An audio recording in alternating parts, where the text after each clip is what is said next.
Time flies, and as the years pass, we often lose touch with people who once meant everything to us. For Clara, reconnecting with an old friend wasn't just a reunion, it was the key to rediscovering herself and seeing the world through a whole new lens. Clara stood by the window of her small suburban home, watching the golden leaves fall from the trees. It was autumn, and the crisp air carried a hint of nostalgia. She had just turned 58, her children were grown and scattered across the country, and her days were filled with routines: morning coffee, errands, and quiet evenings with her favorite novels. Life wasn't bad, but it felt flat. One afternoon, while clearing out her attic, Clara stumbled upon an old shoebox filled with faded photographs, handwritten notes, and ticket stubs. One picture, in particular, caught her attention: a snapshot of her and her high school best friend, Lisa. They were grinning, arms slung around each other, standing in front of their old high school after graduation. Clara smiled wistfully. She hadn't thought about Lisa in years. After high school, they'd kept in touch sporadically, but life had pulled them in different directions. Clara had gotten married, raised a family, and settled into a quiet life. Lisa, as far as Clara knew, had moved to the city to chase her dreams of becoming an artist. For reasons she couldn't explain, Clara felt compelled to find her old friend. She searched through social media, flipping through countless profiles until she found one that seemed like it might belong to Lisa. The profile picture was a painting of a sunflower, and the bio simply said, "Artist. Dreamer. Still figuring it out." It had to be her. With a mix of excitement and nerves, Clara sent a message. "Hi Lisa, it's Clara. From high school. I came across an old photo of us today and thought of you. I hope you're doing well." To her surprise, Lisa responded almost immediately. "Clara. Wow, it's been forever. I'd love to catch up. Are you still in Millfield?" 2 weeks later, Clara found herself sitting at a cafe downtown, nervously stirring her tea. She hadn't seen Lisa in over 30 years. What if they had nothing in common anymore? But when Lisa walked in, all Clara's fears melted away. She looked different, of course. Her once long dark hair was now a silver bob, and there were lines around her eyes. But her smile was the same, wide and warm, and it felt like no time had passed. The hours flew by as they talked, reminiscing about their teenage antics and catching up on their lives. Lisa shared stories of her travels, her struggles as an artist, and the unconventional life she had built for herself. Clara, in turn, spoke of her family, her marriage, and the quiet joys of her life. But what struck Clara most was Lisa's energy, her zest for life. Lisa wasn't weighed down by the regrets or routines that Clara often felt defined her days. Instead, she spoke about her failures with humor and her successes with gratitude. Over the next few months, Clara and Lisa began meeting regularly. They started revisiting places from their past, walking through their old neighborhood, sitting by the lake where they used to skip stones, and even sneaking into their high school's football field late one evening, laughing like teenagers. Through these moments, Clara began to see her life differently. Lisa's perspective, shaped by years of risk-taking and embracing change, challenged Clara to step out of her comfort zone. One day, as they strolled through an art gallery, Lisa turned to Clara and said, "You know, you're never too old to try something new. What's one thing you've always wanted to do but never dared?" Clara hesitated, then admitted, "I've always wanted to paint. But I've never had the talent for it." Lisa laughed. "Talent is overrated. It's about joy. Come to my studio this weekend. We'll paint together." That weekend, standing in front of a blank canvas in Lisa's cluttered, colorful studio, Clara felt a nervous excitement she hadn't experienced in years. With Lisa's encouragement, she picked up a brush and began to paint. Her strokes were clumsy at first, but as she let go of her self-consciousness, something shifted. The act of creating, of expressing herself, felt liberating. Over time, painting became a new passion for Clara. She wasn't the best at it, but that didn't matter. Through Lisa, she had learned to embrace imperfection and to find joy in the process rather than the outcome. As the years passed, Clara and Lisa's friendship deepened. They supported each other through life's ups and downs. Lisa was there when Clara's youngest son got married, and Clara was by Lisa's side when she held her first solo art exhibition. Through their reconnection, Clara gained more than just a friend. She gained a new lens through which to view her life. Lisa's influence encouraged her to take more risks, to reconnect with other people she had lost touch with, and to explore parts of herself she had long ignored. And Lisa, in turn, found comfort in Clara's steady presence, a reminder of her roots, of the girl she used to be before life carried her in so many directions. Reconnecting with old friends in your later years isn't just about reliving memories. It's about rediscovering parts of yourself that may have been forgotten. For Clara, finding Lisa was like opening a window in a stuffy room, letting in fresh air and light. It changed her perspective on what her life could be, not a series of endings, but a new beginning. As Clara stood in her small art studio one sunny morning, painting yet another imperfect canvas, she smiled. Life still had surprises in store, and she was ready to embrace them. It was a thought that had settled into her mind over the past few months, this sense of openness, of curiosity, and even of hope. She had no way of knowing that her journey with Lisa, and with herself, was far from over. That day, while she was cleaning her brushes, her phone buzzed. It was Lisa. "Hey, Clara. Random idea. Do you want to go on a road trip with me?" Clara chuckled. A road trip? It sounded so impulsive, so unlike the person she had been for decades. Yet, the thought of adventure tugged at her heart. "Where are we going?" she asked, not bothering to hide her curiosity. "No idea," Lisa said with a laugh. "We'll figure it out as we go. Bring a bag and your sense of humor. I'll pick you up tomorrow morning." Clara hesitated for a brief moment, glancing at her tidy calendar hanging on the wall. There were no pressing appointments, no responsibilities she couldn't put on hold. She took a deep breath. "All right, I'm in." The next morning, Lisa's dusty blue van pulled into Clara's driveway. It was packed with mismatched blankets, snacks, and a box of art supplies. "This is how I travel," Lisa said proudly as Clara climbed into the passenger seat. Comfort and creativity, all in one. As they pulled out onto the highway, Clara felt a rush of excitement she hadn't felt in years. There was no destination, no plan, just the open road and endless possibilities. Their first stop was a tiny roadside diner that seemed frozen in time, with red vinyl booths and a jukebox that still worked. Over pancakes and coffee, they chatted about everything and nothing. Lisa doodled on a napkin, sketching a caricature of Clara that made them both burst into laughter. "You know," Lisa said, "I think the best part of getting older is realizing you don't have to follow anyone's rules. Not society's, not even your own. You just get to live." Clara nodded, mulling over the idea. She had spent so much of her life trying to do the right things, being a good wife, a good mother, a responsible adult. But here, with Lisa, she felt free to just be. As the days turned into weeks, the road trip became a transformative journey. They stopped in small towns and big cities, each place offering its own unique charm. In one town, they stumbled upon a local art fair where Clara nervously displayed one of her paintings in a public setting for the first time. To her surprise, a couple admired it so much that they bought it on the spot. She was stunned, but Lisa grinned knowingly. "I told you," Lisa said, "your art has heart. People feel that." In another town, they visited an old bookstore where Clara found a journal with a leather-bound cover. She decided to start writing down her thoughts and experiences from the trip. It became a nightly ritual, scribbling down the day's adventures, the laughter, the quiet moments, and the lessons she was learning along the way.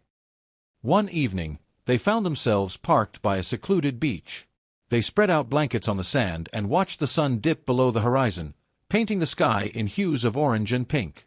As the waves lapped gently at the shore, Lisa turned to Clara. "Do you ever think about what you'd tell your younger self?" she asked.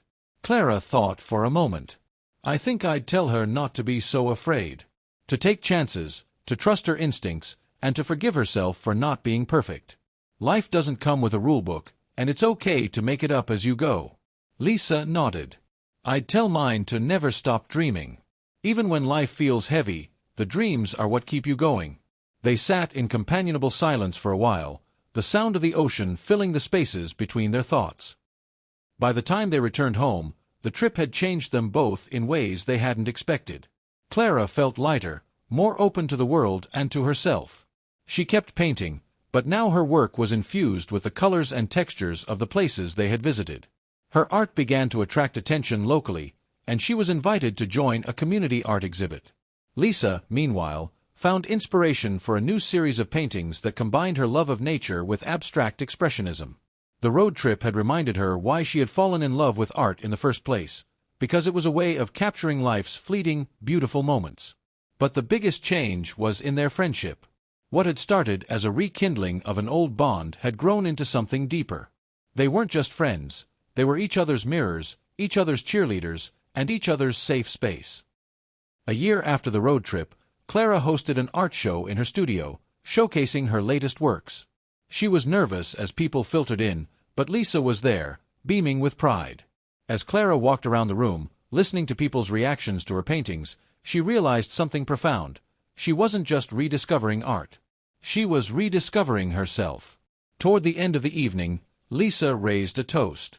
"To Clara," she said, holding up her glass, "for proving that it's never too late to start over, to dream, and to live fully."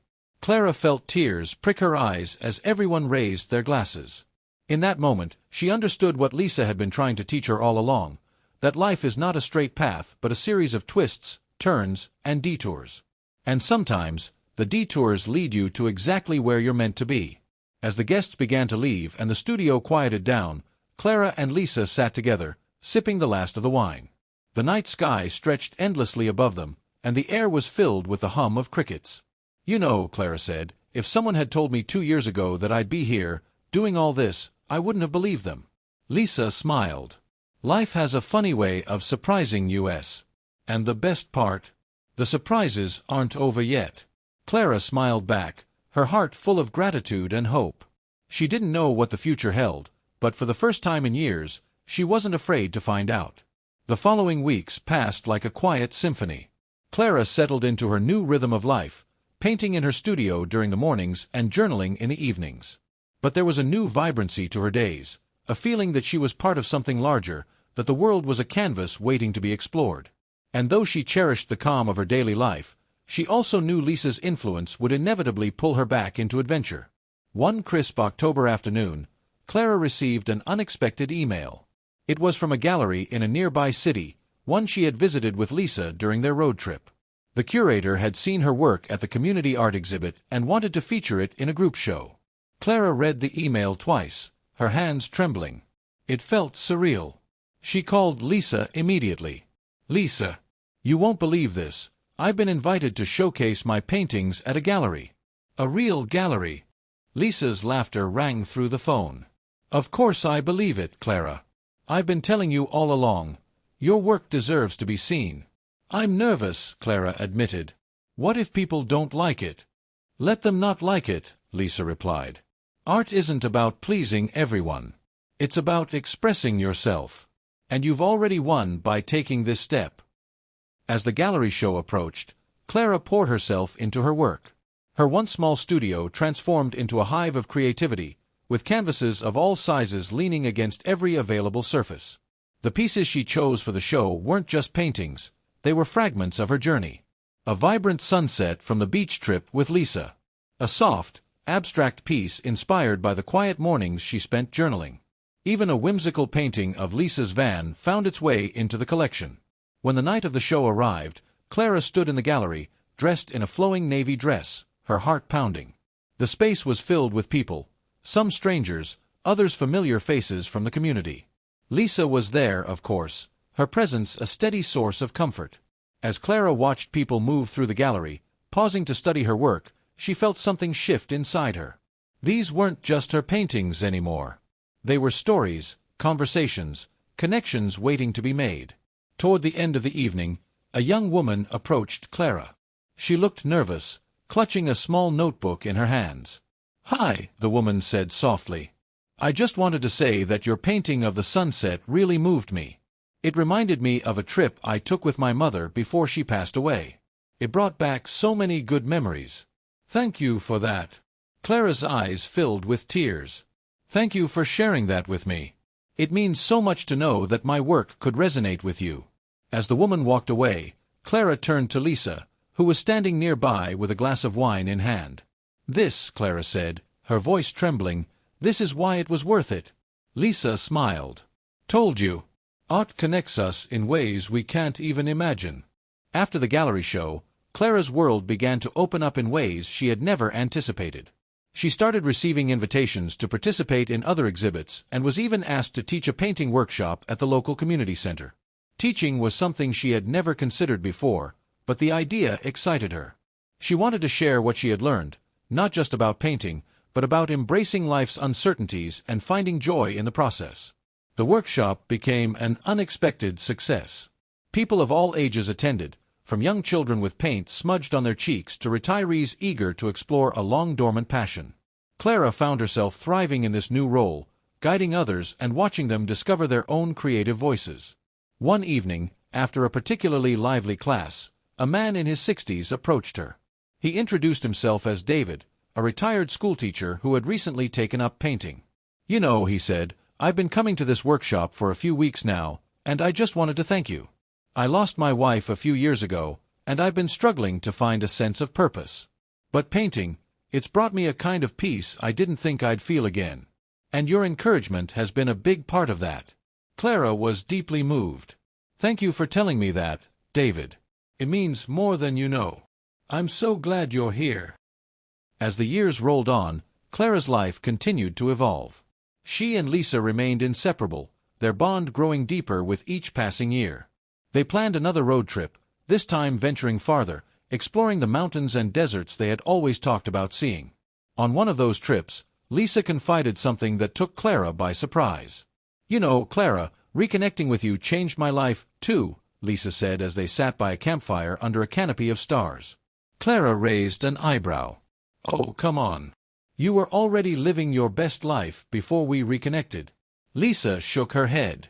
"I was living, sure. But I was lonely in ways I didn't even realize. Being with you reminded me of where I came from, of who I used to be. You've grounded me in the best way possible." Clara didn't know what to say, so she simply reached over and squeezed Lisa's hand. As Clara entered her 60s, she began reflecting on her journey.